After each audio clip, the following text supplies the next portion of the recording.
Hi guys, welcome to another episode of Skates and Coffee. Today I'm here with Olga. Hello. Hi. Hi. So this is an episode about the Brutale and GTO models.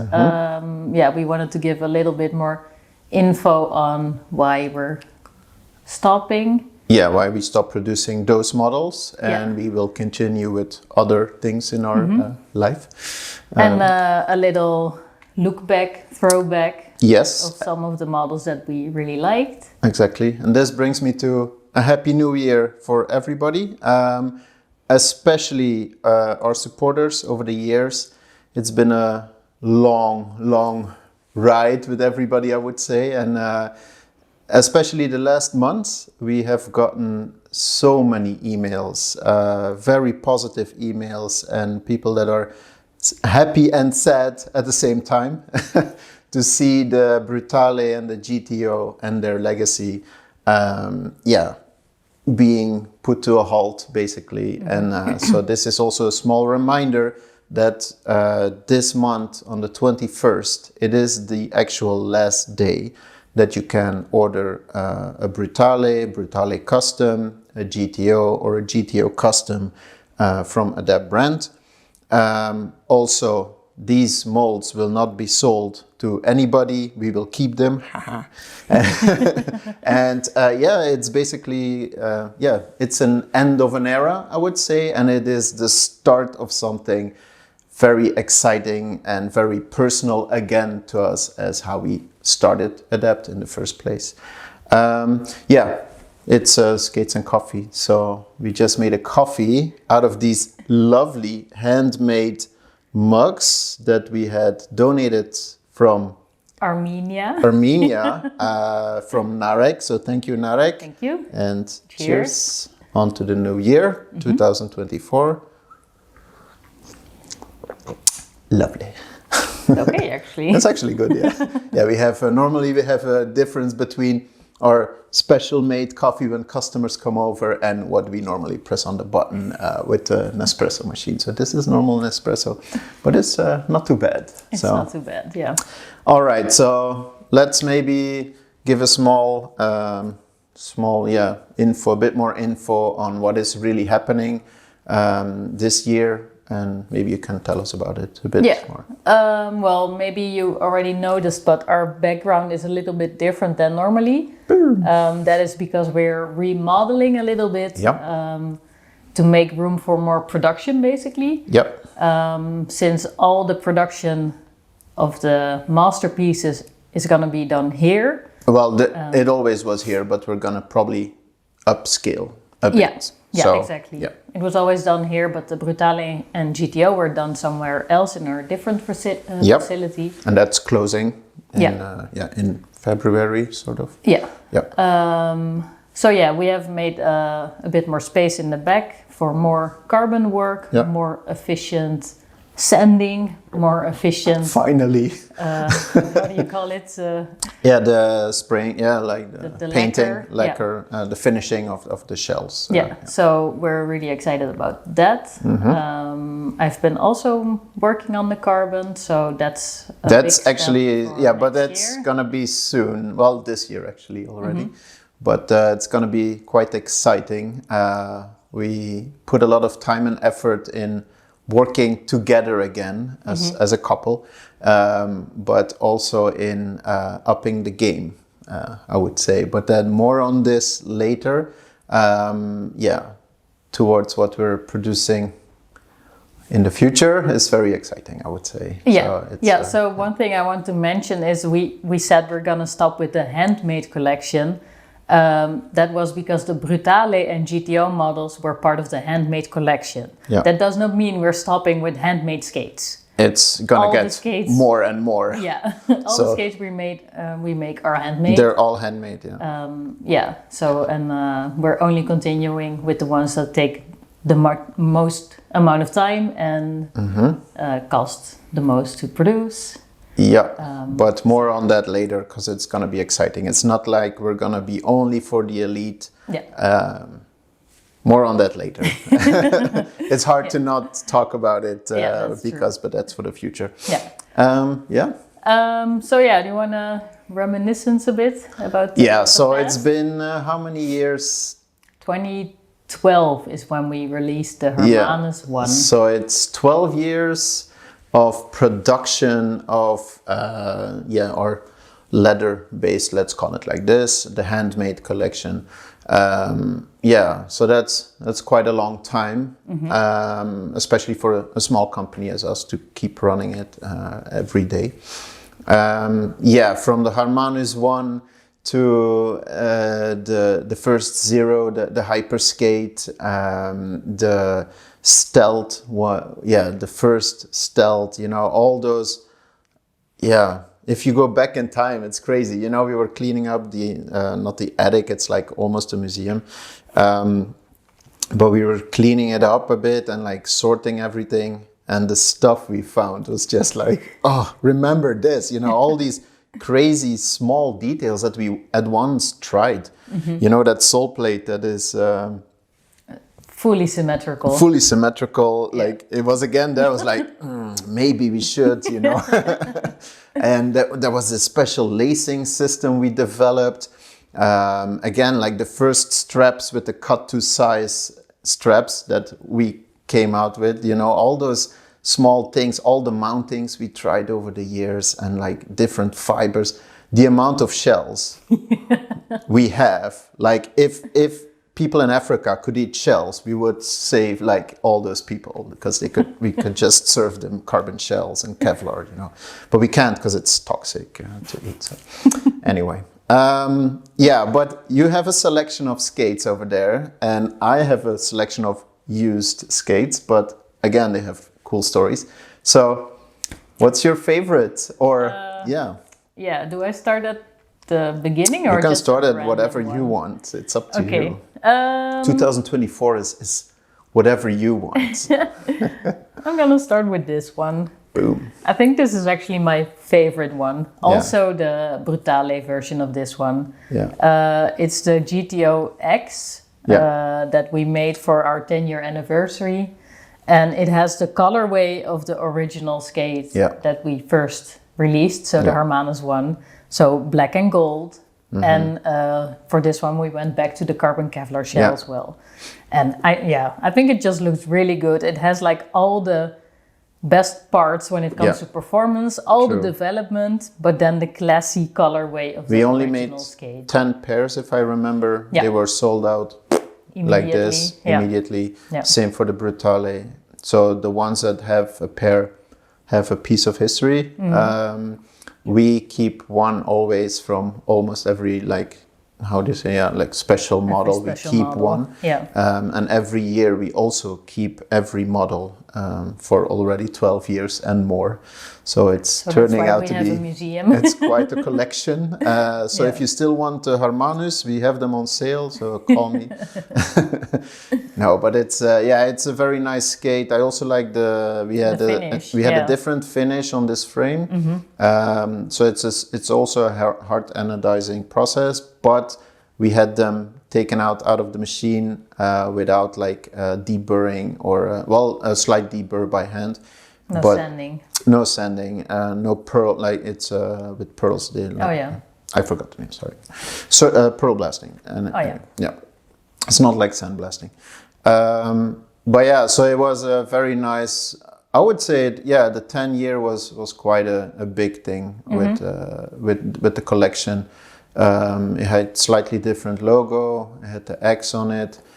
The fact that it was sold out immediately was very nice. It's always, cool. It's always reassuring when something... We're always a bit hesitant on special editions, but they sell out immediately, but I don't want to overdo it. We had it with the vegan skate, with that blue and the green, was sold out also immediately. But still, I don't want to go too far, and because it's also not special one anymore, right? Exactly. But very nice skate indeed. It looks amazing. And it's like a sort of throwback to the past, but still on a 2022.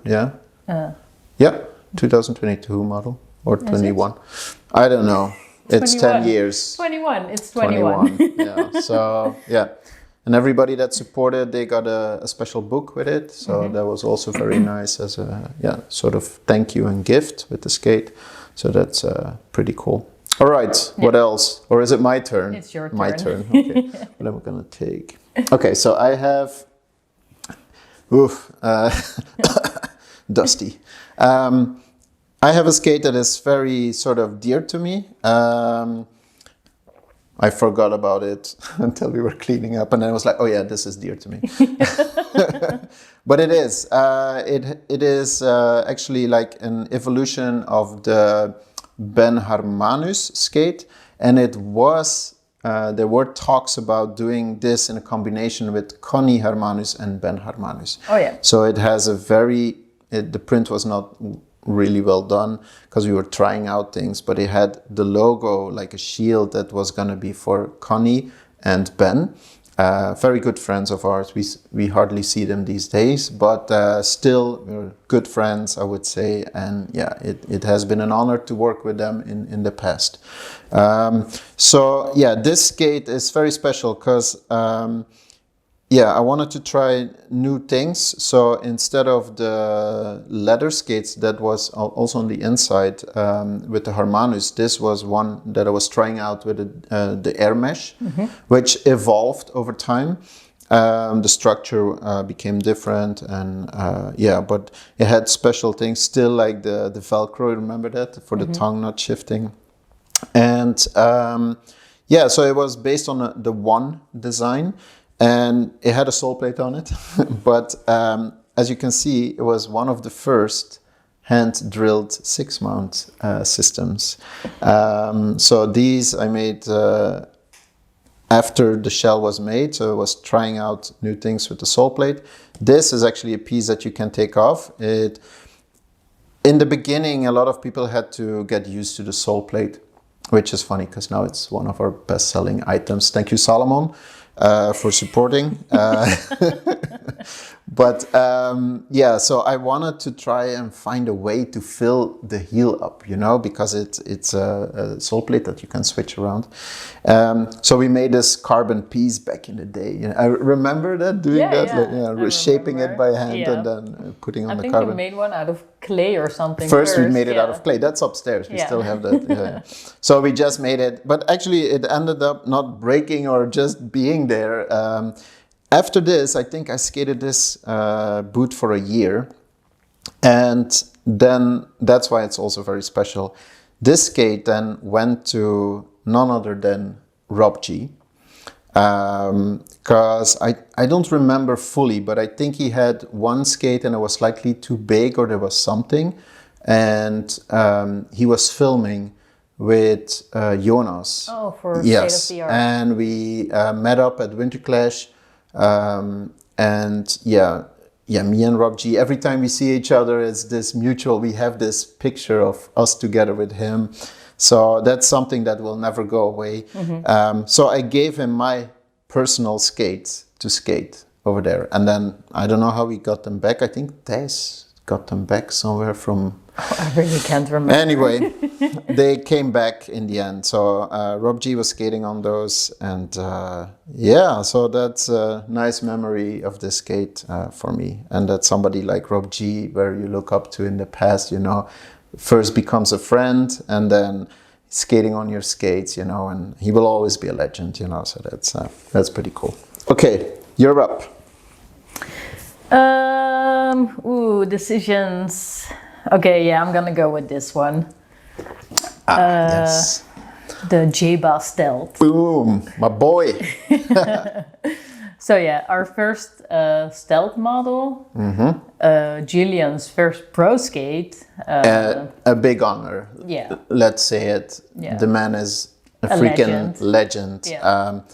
That he was able to work with us until now and in the future, because he's really excited about the future. It's been amazing. But continue. So it was really cool to make him a pro skate. Much deserved. It never really worked out before with other brands. So very cool to be able to do that for him. Yeah. I think this design really made us step up a bit. Yes. I really, really like the look. We also had like the white version, which was also really nice. So it had like... and a vegan. The white was a vegan, but we also had a black vegan. Yeah, true. Edition. Yeah, so this one was first released, and then we did the vegan version in black and in white. But this one had 2 different types of leather and fake leather, and all these small details. It had a lot of details, like even in the inside, it had like a suede leather, which if you had white socks. Yeah, it was not the best. This was a time, it looked cool, but this was a time, I remember Dominic Wagner saying like he had this line, a V-cut on his, that was actually one time it was an idea to make socks with a V-cut sort of. But hey, you should always wear black socks in our skates. True, but there was also a time where Adapt was more on the go. So this we would do, and then after testing or summer and it was crazy hot, we're like, oh damn. Yeah, that was maybe not the best idea. Yeah. But yeah. So that these days we're all about like trying out stuff, and still, we always keep developing. So, it's a constant process. But the difference now in knowledge, in materials is a big difference, I would say. Yeah. So the Stealth, and can I still continue? The old wax laces. True. We switched those as well. Yeah. Can I continue, because the next one is kind of the next one up? True. Bam. The Wagner Stealth. The first skate with the nubuck leather. Big step for us. Big step for the product, because it really improved the durability of the skate. Again, a first with Dominic. Not really receiving a pro skate for all his years, we decided on mutual, of course, on this, on giving him a pro skate. He had a very bad year because of injuries. That was a bit unfortunate. But an amazing skate. That picture we posted of you wearing the skate in a 39, I think that was the first time a picture went viral for Adapt on Instagram, X, I don't know what it is. TikTok. The TikTok, no. So that was the first time we were like, oh, whoa. It was also the first time we released a full, complete, aggressive skate with our own frame. Yeah. And our own wheels under symmetrics. It was the very first pointy wheel, not the very first, because I found the molds somewhere. But after this, all companies started doing this again. And we stopped doing it because we don't like to, when somebody does it, we stop doing it and do something else. But it's nice to see those still. And it was very cool with those the aluminum. brackets. I still have found a box when we were cleaning out with all the colors. That's pretty cool. Old logo. And he had the key, which I was very hesitant. I remember like Dominic showing the logo, and I was hesitant. I was like, I don't know, because I always had my certain style. And with Dominic, he was like, I want this. And then we put on the skate, and I was like, yes, it works, it looks so nice. And the DW. So the key is exactly. You didn't see. That's a pretty cool skate. And he wanted the white frame on the all black boot, which is normally not a combination we do very often, but I think it looks his really inspiration nice. was from a hockey skate. Yeah, true. So he wanted to have like the black boot and then the hockey. And also the white wheels. To be white. Not yellow. We wanted to do the Chimera on the black wheels, and he said he wanted white wheels, so we did the white wheels, which at that time was quite a big investment for us. Yeah, true. So and we also had the non-pointy ones. So that was an option, of course. Yeah, very cool. Let's dig in my box here. What I have. Boom. Mine are all scuffed and whatever. But not even laces in there. No laces, nothing. You don't need laces, right? Too soon? Whatever. Anyway, Yeah, so this is a non-branded Zero. It was the first Hyperskate Zero that I was testing, full-on testing. As you can see, I broke the mounting back then. If people say I'm not testing skates or not skating, yeah, I broke the mounting on these and I fixed it the same day by going in France to a warehouse and buying epoxy with Rick Yu, and I think somebody else was there. In our hotel. In our hotel, I fixed this with carbon layup on this, and actually I ended up skating them for another year. So yeah, it was a good fix. It was not too bad. But I remember the stress. You know, we were filming and we were on tour. And this thing was like, damn it. And that was also the year you skated every day of the year, remember? Yeah, this is this skate. Yeah. So yeah, I had 365 days of skating. So yeah, actually when I said I don't skate a lot, that was every day of skating with this skate. Yeah. I also made like DIY UH&W.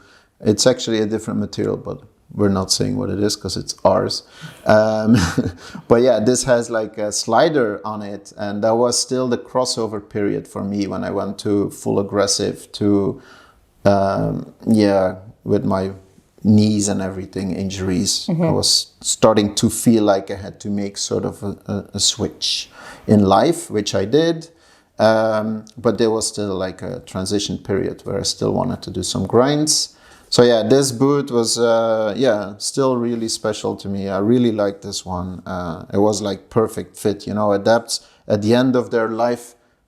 They're the best, you know, they're amazing. So this brings me on to some very special boot that maybe not a lot of people have seen.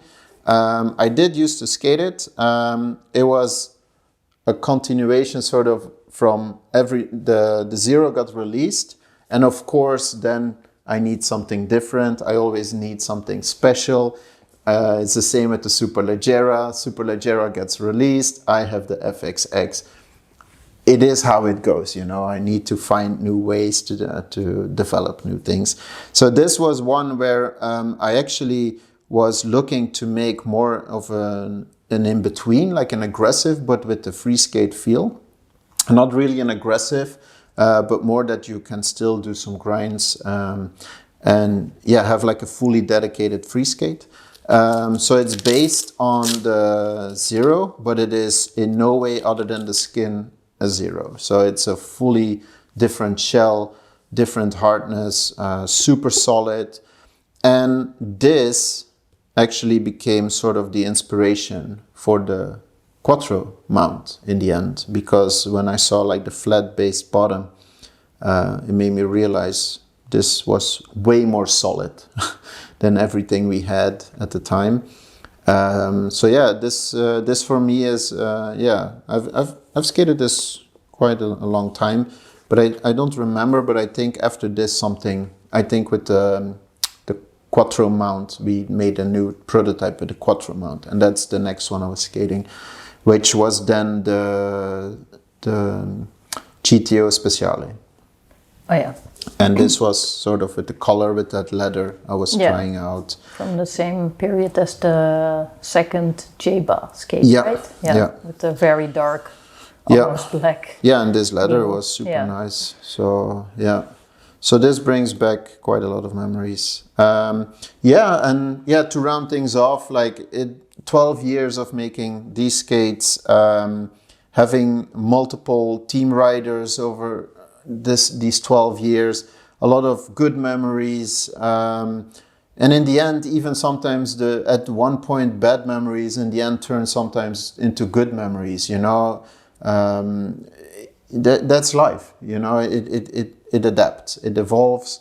And I'm happy that we're still doing this, and we actually found our passion back for what we're doing. So that's very exciting for the future. I would say, where do we end this? I would say it's the last time you can ever order a brand new Brutale or a brand new GTO. So if you have been looking for getting into Adapt, it will become a classic. I think the GTO and some of the other ones are already a classic skate. It's up to you. These days, pricing even, to be honest, the amount of work that goes into an Adapt, we didn't up the prices for the last years almost, but the world got 40% more expensive. So see it as you get 40% discount, sort of. But yeah, it is true. You know, everything went up, and at this point, if you compare it to other skates, there's a lot of value in how much they cost at this point. So if you have questions, you can always email us. So these days it's me behind the email, and then Olga does sometimes the follow-up on sizing or other things. You're talking to us still.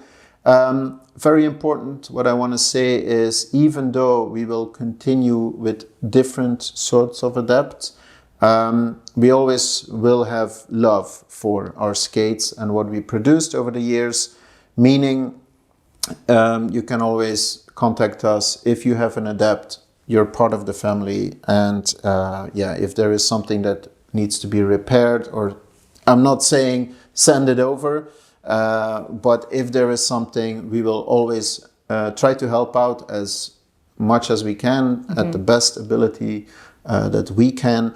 We will keep stock of sole plates, we will keep stock of bolt protectors, we will keep stock of the hardware. We actually found a full box of hardware for Harmanus, for the one, like older ones, like the very first 6 mounts that don't fit in other skates. Like, we have all those things.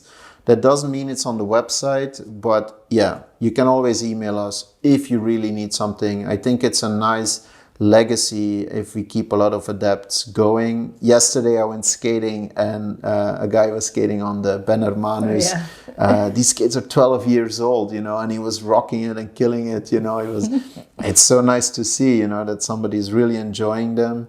So 12 years that he's been skating on those. It's insane, actually, if you think about it. First sole plate still on it. Like, what? We should make them lesser quality. That's But I want to say thank you to everybody who supported already. Customers that all the nice messages was really. We print those. Nice. Actually, that's my routine in the morning. I print out the nice ones, and then Olga joins 1 hour later than me, and then I print all these out, and then that's the first thing she can read, and it's also the first thing I read, actually. So it's very nice to see people communicate with us on a human level. We try our best, and for the future it's going to be very exciting. So I want to thank everybody for supporting us along the way. We wouldn't have gotten this far without the support you guys gave, and it's been incredible, and I'm pretty sure we will not let you down for the future, because we are working very hard in making sure that will not happen. And Adapt will only go up, I would say. And that's it. So let's say cheers to 2023 and the future. 2024. Cheers.